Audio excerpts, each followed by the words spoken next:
近期，美菲挑衅下，南海局势螺旋升级，菲政府各级官员的表态耐人寻味。继菲律宾总统马科斯宣称菲律宾无意挑起战争，想以和平方式解决所有争端。菲防长随即又称，菲方无意淡化此前的冲突。紧接着，菲外长又看似打圆场称，菲方希望与中国就南海问题进行对话。为何菲律宾各级官员的表态存在明显的温差呢？来看分析。当地时间25号，菲律宾外交部长马纳罗参加菲律宾参议院外交委员会听证会时声称，菲律宾希望与中国就南海问题进行对话，以解决分歧。And we have been working hard to bring back China to the table to talk with us to resolve differences on these issues with our Chinese counterparts, specifically to discuss the recent incidents, but also to see whether we can arrive at some understandings which could help. Understandings, what I mean, some kinds of confidence-building measures. 马纳罗还表示，目前已经有一个与中国就南海问题进行双边磋商的机制。他提到，菲中两国上周举行了一次工作组会议，为可能于7月举行的南海问题双边磋商机制会议做准备。根据马纳罗的说法，菲律宾外交部更希望通过外交途径解决近期发生的事件。他还表示，即使面对这些严重事件，外交也应该占上风。马纳罗又话锋一转，称这是一个挑战，并声称将在双方的会谈中坚持捍卫主权。其实菲律宾呢，他这个政府的做法，我觉得现在军方和外交部门呢，他扮演的角色不同。一个呢是唱白脸，一个呢是唱红脸。那么我们可以看出来，菲律宾呢在外部势力纵容之下，挑衅中国在南海的主权和权益，这是一条主线。而菲律宾我们说没有得逞之后，那么他外长所说的这一番话，我觉得它是一个缓冲剂。就在马纳罗做出上述表态的同一日，据香港南华早报报道，菲律宾已决定不再提前公布补给活动。此前一天，菲律宾国防部长特奥多罗在被问及此事时，就一改先前非国家海事委员会的口风，声称菲方仍将执行仁爱礁轮换和补给任务，但不会公布任何时间表，也不会寻求中国的许可和同意，还直言这是菲律宾总统马克思的意思。而非国家安全顾问爱德华多·阿诺也持续冲在混淆南海舆论前线。在同一场记者会上，爱德华多·阿诺一边向菲媒强调，当时中国海警登船检查、没收菲军枪支等执法行动不足以触发美菲共同防御条约，但另一边，他在新闻发布会上又附和起特奥多罗等人的强硬言论。特奥多罗等非官员在记者会上表态，几乎全盘否认了菲律宾总统府对仁爱礁冲突息事宁人的说辞。23号，菲总统马克思声称，菲律宾无意挑起战争，希望通过和平方式解决所有争端。有长期研究南海的学者认为，马克思政府在南海问题上忽软忽硬、自相矛盾的态度，说到底还是与美国的反复施压有关。分析指，马克思的发言首先针对的是美国和国际社会，其次才是菲律宾国内民众。比如，马克思声称菲律宾不会挑起战争，实际上是为了安抚美国，确保美国继续支持菲律宾。这种策略旨在缓解美国对于区域战争风险升高的担忧，防止美国因菲律宾的挑衅行为而撤回支持。此外，马克思还意图通过这些公开表态，激发菲律宾国内的民族主义情绪，以此来提高民众支持率。马克思政府在国内政治经济领域缺乏显著进展，因此需要利用民族主义情绪来做文章。通过持续的挑衅行为，马克思试图在对内外政策中找到平衡，以实现其政治和战略目标。在24号的中国外交部记者会上，发言人毛宁强调，中非涉海争议的是非曲直十分清楚，中方已多次介绍了情况和中方的严正立场。如果菲方真的愿意依照国际法行事，首先就应当遵循确定菲律宾领土范围的包括1898年美西和平条约等条约的规定，遵守南海各方行为宣言。仁爱礁是中国南沙群岛的一部分，是中国领土。菲方应当停止侵权挑衅，尽快回到通过谈判协商妥处涉海分歧的正轨，同中方相向而行，维护好南海的和平稳定。6月17号，菲律宾一改过去派出海警船只赴仁爱礁对非法坐团军舰进行运补的方式，改为派遣海军舰艇和海军特战队员强闯仁爱礁，并试图运补建筑物资，激化中非之间的矛盾，被中国海警警告拦阻、登临检查并强制驱离。菲方随后颠倒黑白，在国际舆论场卖惨，抹黑中国海警的执法行动。菲律宾的盟友美国也立刻跳出来为菲站台。美国国务院发言人马修米勒当地时间17号发表声明称，美国和菲律宾站在一起。他还重申，美菲共同防御条约第4条适用于在南海任何地方对菲律宾武装部队、公共船只或飞机的武装攻击。美国国务卿布林肯在19号与菲律宾外长马纳罗通话后又强调，美国将坚持对菲律宾钢铁般的承诺，并再次提及美菲共同防御条约。在24号的一场智库活动上，美国主管东亚和太平洋事务的常务副国务卿坎贝尔直接声称，目前各方都认为是对方在试探自己的底线，现阶段最重要的是要坚定立场，公开明确地支持菲律宾，公开和私下都明确表明我们认为维护和平与稳定至关重要的立场，然后贯彻下去。That the Philippines are very cautious at this juncture. They do not seek a crisis with China. They are seeking dialogue, they're seeking discussion, and they want the United States to be purposeful with other allies and partners about our goals to maintain peace and stability and to send a very clear message of deterrence and reassurance, and we have done so.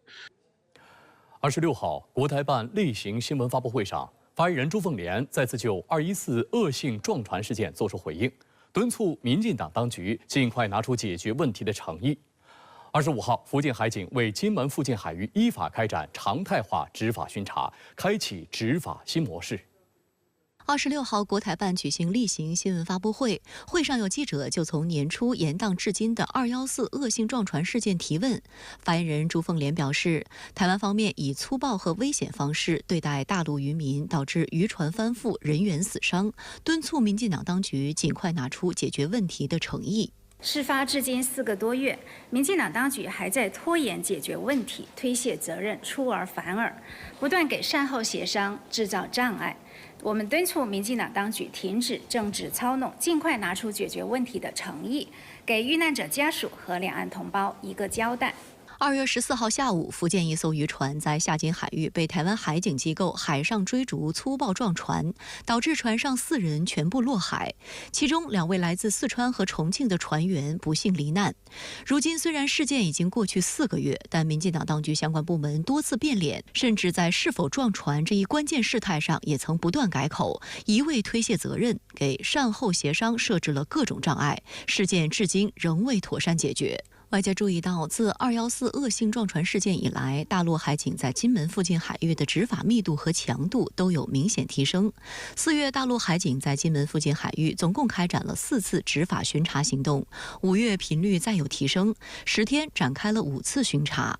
中国社会科学院台湾研究所副研究员谢楠对深圳卫视表示，今年年初214恶性撞船事件发生以后，由于民进党当局以政治意识优先，处置不当，因此必须有所警惕，付诸行动，保障在相关海域作业的大陆渔民权益。为什么会发生这个变化？那么我相信原因大家都心知肚明。如果未来这个周边海域要想恢复到过去那样的一个比较平稳和和谐的状态，我觉得关键就看民进党当局能不能认识到他在214恶性撞船事件当中所犯下的错误，理性客观务实的去处理相关的案件。6月25号，福建海警为金门附近海域依法开展常态化执法巡查，我方海警船向台海巡署船只喊话警告，对方船只集体掉头。你船行动已危害我航行安全，请马上调停航向，赶紧离开。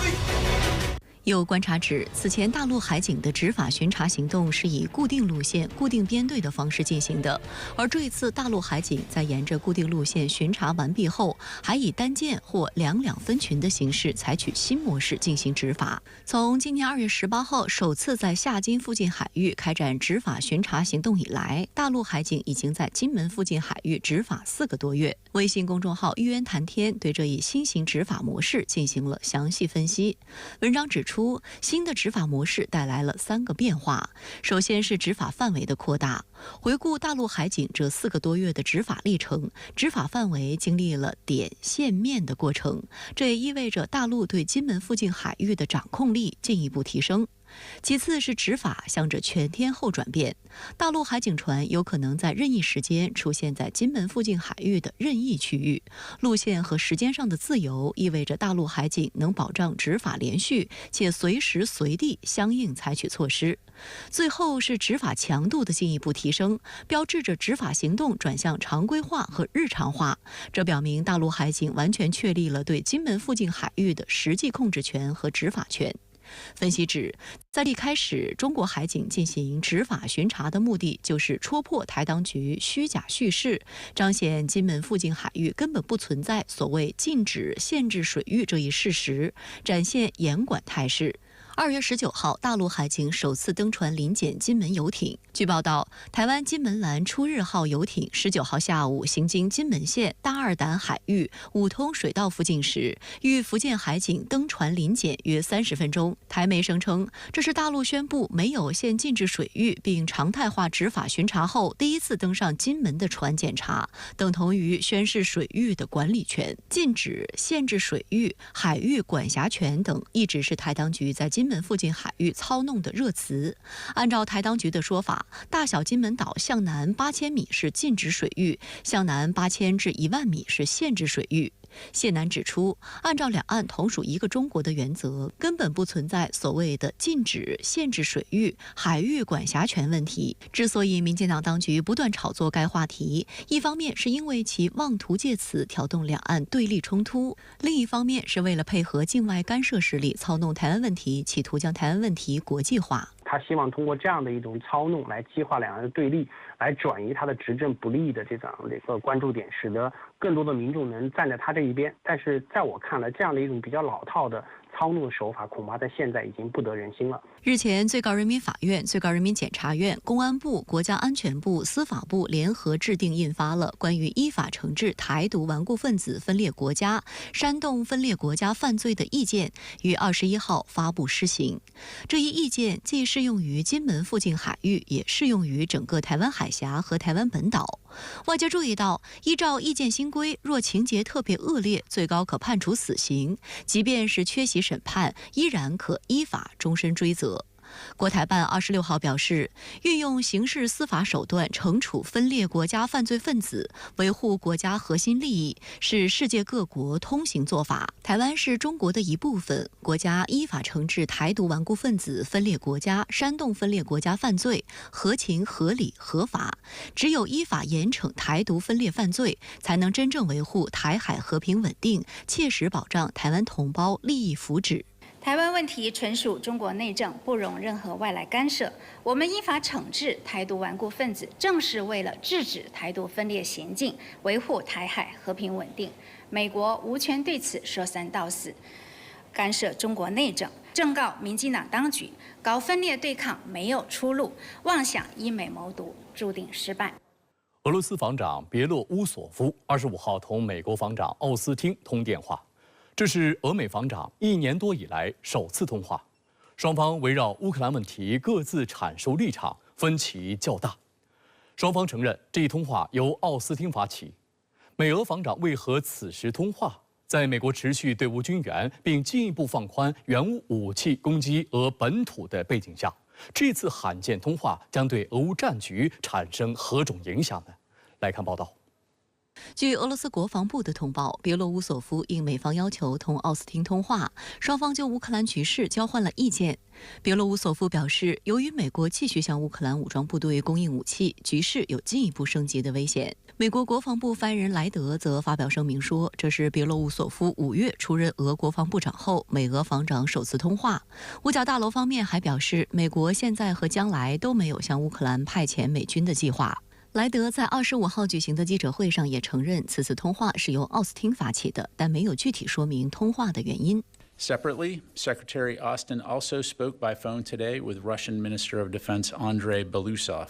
During the call, the Secretary emphasized the importance of maintaining lines of communication amid Russia's ongoing war against Ukraine. 此次罕见对话备受外界关注。美俄防长上一次通话则是在去年3月，当时俄防长还是绍伊古。深圳卫视梳理发现，自俄乌冲突爆发以来，包括此次通话，美俄防长的直接沟通共进行过5次，美方多次在通话中强调了保持沟通的重要性。第一次是在2022年5月，第2、3次是同年的10月，双方当时在3天内进行了2次通话。路透社在报道中形容，美俄双方对此次通话的描述大相径庭。纽约时报的报道指出，自俄乌冲突爆发以来，华盛顿和莫斯科之间的沟通就变得很少。俄罗斯高级军事和国防官员与美国同行之间缺乏沟通，加剧了五角大楼对误判风险的担忧。拜登政府准备允许美国军事承包商向乌克兰部署人员。报道引述4名知情美国官员的话说，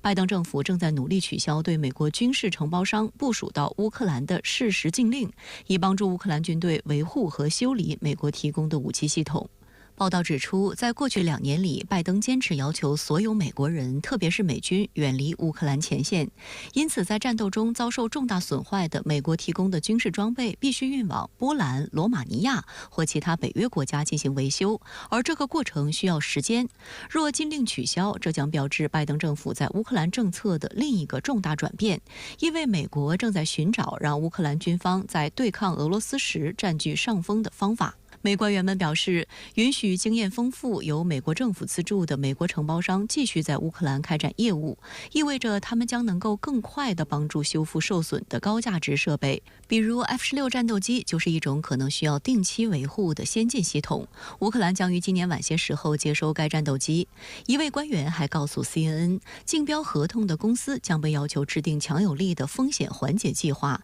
以减轻对其员工的威胁。特约评论员石红认为，在美方持续拱火的背景下，俄方仍愿意与美方举行防长间的直接通话，表明双方还不会进一步决裂。美俄如果直接对抗，那必然是天崩地裂，而且双方也就都没有了回旋余地。美俄都把桌子拍得啪啪响，向对方呢表达自己的强硬态度，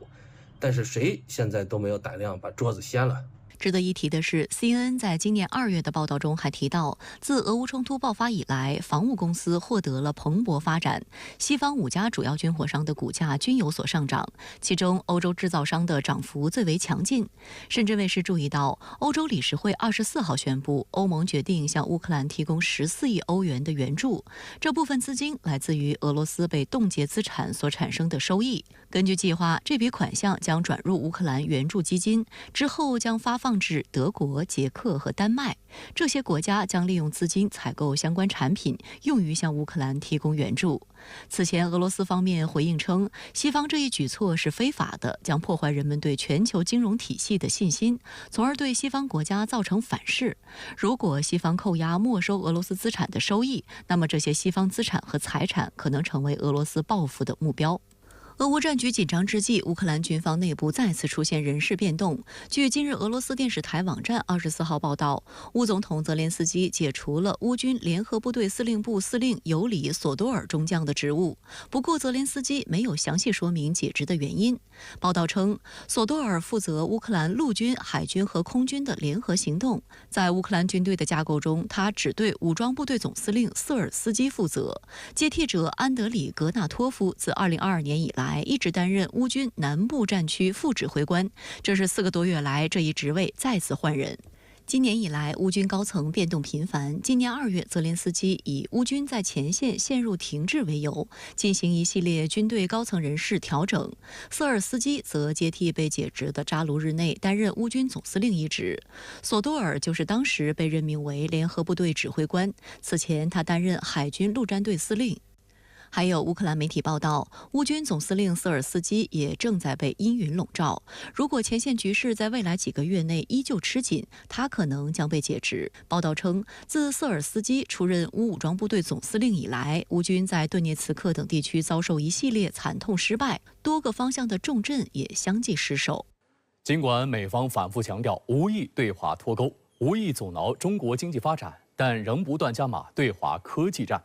近日，路透社发布独家消息称，拜登政府正对3家中国电信运营商展开风险调查，且没有发现任何证据。对此，我驻美使馆回应称，希望美方停止以虚假借口打压中国企业。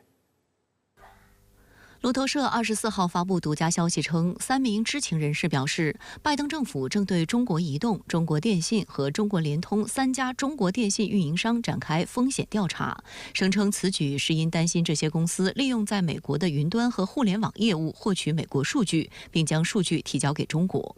报道称，美国商务部正在进行这项调查，已经传唤了这3家公司，并完成了对中国移动和中国电信所谓的基于风险的分析。但路透社指出，没有发现任何证据表明这些公司故意向中国提供敏感的美国数据，或有任何其他类型的不当行为。2位知情人士告诉路透社，美国监管机构尚未就如何应对做出决定。美国网络大数据分析公司 Cantic 网络安全专家马都里对路透社分析，如果美国监管机构不试图巩固每一种风险，他们就不会觉得自己在尽职尽责。针对此事，中国驻美大使馆回应称，希望美方停止以虚假借口打压中国企业，中方将继续捍卫中国企业的权益。事实上，中国电信、中国移动和中国联通长期以来一直是华盛顿瞄准的对象。美国联邦通信委员会于2019年拒绝了中国移动提供电信服务的申请，并在2021年和2022年吊销了中国电信和中国联通提供电信服务的许可证。今年4月，美国联邦通信委员会进一步禁止这些公司在美提供宽带服务。而在2021年，美国前总统特朗普还在其卸任的最后关头，以颁布行政令的手段迫使移动、电信和联通从美股退市。目前这3家中企在美国仅有提供云服务等少量业务。路透社分析，最新调查是地缘政治对手之间不断加深的技术战的一部分。美国政府正试图切断中国公司获取美国数据的所有剩余渠道。这些调查，我觉得它主要有2方面的目的了。第一个呢是拜登政府对华科技战的一个重要组成部分。第二个，我们知道今年是美国的大选年，这个拜登政府希望通过这样一个调查来展示美国对华强硬的这样一个形象，捞取了这个政治资本。一直以来，美方将构筑小院高墙的霸凌行径包装成维护国家安全，以各种借口胁迫其他国家实施对华科技封锁，已经引发广泛担忧和批评。而在电动车领域，美国又通过炒作所谓产能过剩来拉拢盟友，一起对华设置贸易壁垒。12号，欧盟委员会披露拟对中国电动汽车加征关税。目前，中欧双方正加紧沟通磋商，避免全球电动汽车供应合作被政治因素干扰。22号，中欧双方商定就欧盟对华电动汽车反补贴调查案启动磋商。上周，德国副总理兼经济和气候保护部长哈贝克率团访华，一行人还专门前往宝马集团中国上海研发中心。哈贝克以非常满意来概括访华之行，并表示，如果因欧盟提高关税而引发欧中贸易战，所有人都将是输家。而哈贝克前脚刚走，德国交通部长维辛后脚就来华访问。德国法兰克福汇报24号报道称，这位自民党政治家在上海批评了欧盟委员会，呼吁解决贸易争端。第15届夏季达沃斯论坛正在大连举行。深圳卫视记者在现场注意到，涉及电动汽车、人工智能、半导体等议题的分论坛备受关注。夏季达沃斯进入了第2天，人工智能、电动汽车、绿色转型、前沿创新是今天的关键词。在我跟海内外政商学界领袖和创新人士的互动中呢，有多位嘉宾向我表示，科技创新是推动绿色转型和经济发展的关键力量，希望世界各国消除偏见隔阂，加强在电动汽车等科技创新技术领域的合作，共同推动绿色技术的革新和进步，以及科技产业的崛起。长期关注中国市场的美国精锐资金首席执行官乔纳森对深圳卫视表示，中国电动汽车在欧洲市场占比非常大，在应对气候变化等议题方面，欧洲市场离不开中国电动车，甚至全球市场都期待中国电动车在低碳环保方面发挥作用。Many countries, people want to buy electric vehicles, but the cost is too much. They can't afford them. So I think if the world really wants to focus on climate, they have an opportunity now to allow Chinese EVs to expand globally and make it more affordable. 6月26号下午，国家主席习近平在北京人民大会堂会见来华出席夏季达沃斯论坛的越南总理范明政。习近平请范明政转达对阮富仲总书记和苏林国家主席的诚挚问候。习近平指出，去年年底，我访问越南期间，同阮富仲总书记宣布构建具有战略意义的中越命运共同体，引领两国关系进入新阶段。半年多来，两党两国高层交往密切，各领域合作进展顺利，给两国人民带来实实在在的利益。当前，世界百年变局加速演进，中越保持经济快速发展和社会长期稳定，彰显了社会主义制度的优越性，构建具有战略意义的中越命运共同体，符合两国各自现代化建设需要，有利于维护地区和平稳定，促进世界社会主义事业发展。中方愿同越方加强战略引领，围绕6个更总体目标，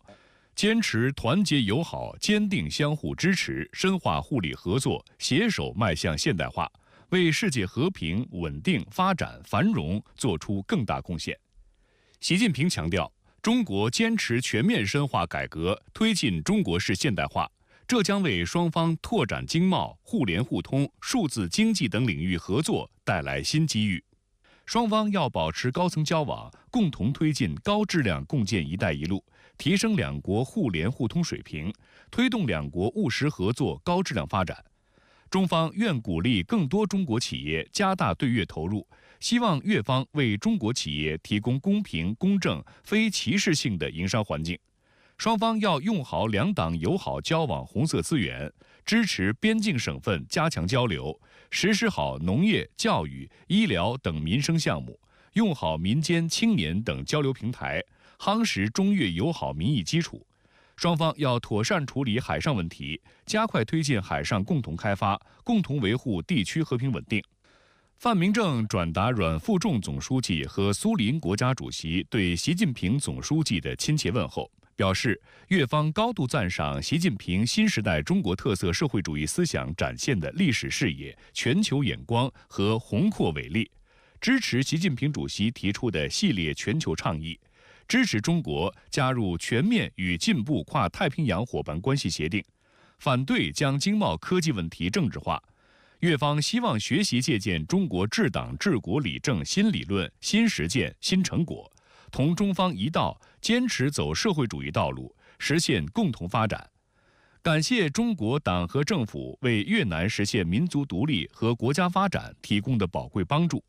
越方支持中方在台湾问题上的立场，坚定恪守一个中国原则，将深化越中战略互信和务实合作，构建具有战略意义的命运共同体作为越南对外政策的头等优先和战略选择，不会受到外界的挑拨离间和干扰破坏。习近平总书记、国家主席去年对越南进行的成功国事访问，是越中关系的历史里程碑。越方愿同中方一道，认真落实此访重要成果，按照6个更的总体目标，不断增进政治互信，深化务实合作，鼓励青年交流，筑牢民意基础，加强多边协作，妥善处理分歧，切实推进具有战略意义的越中命运共同体。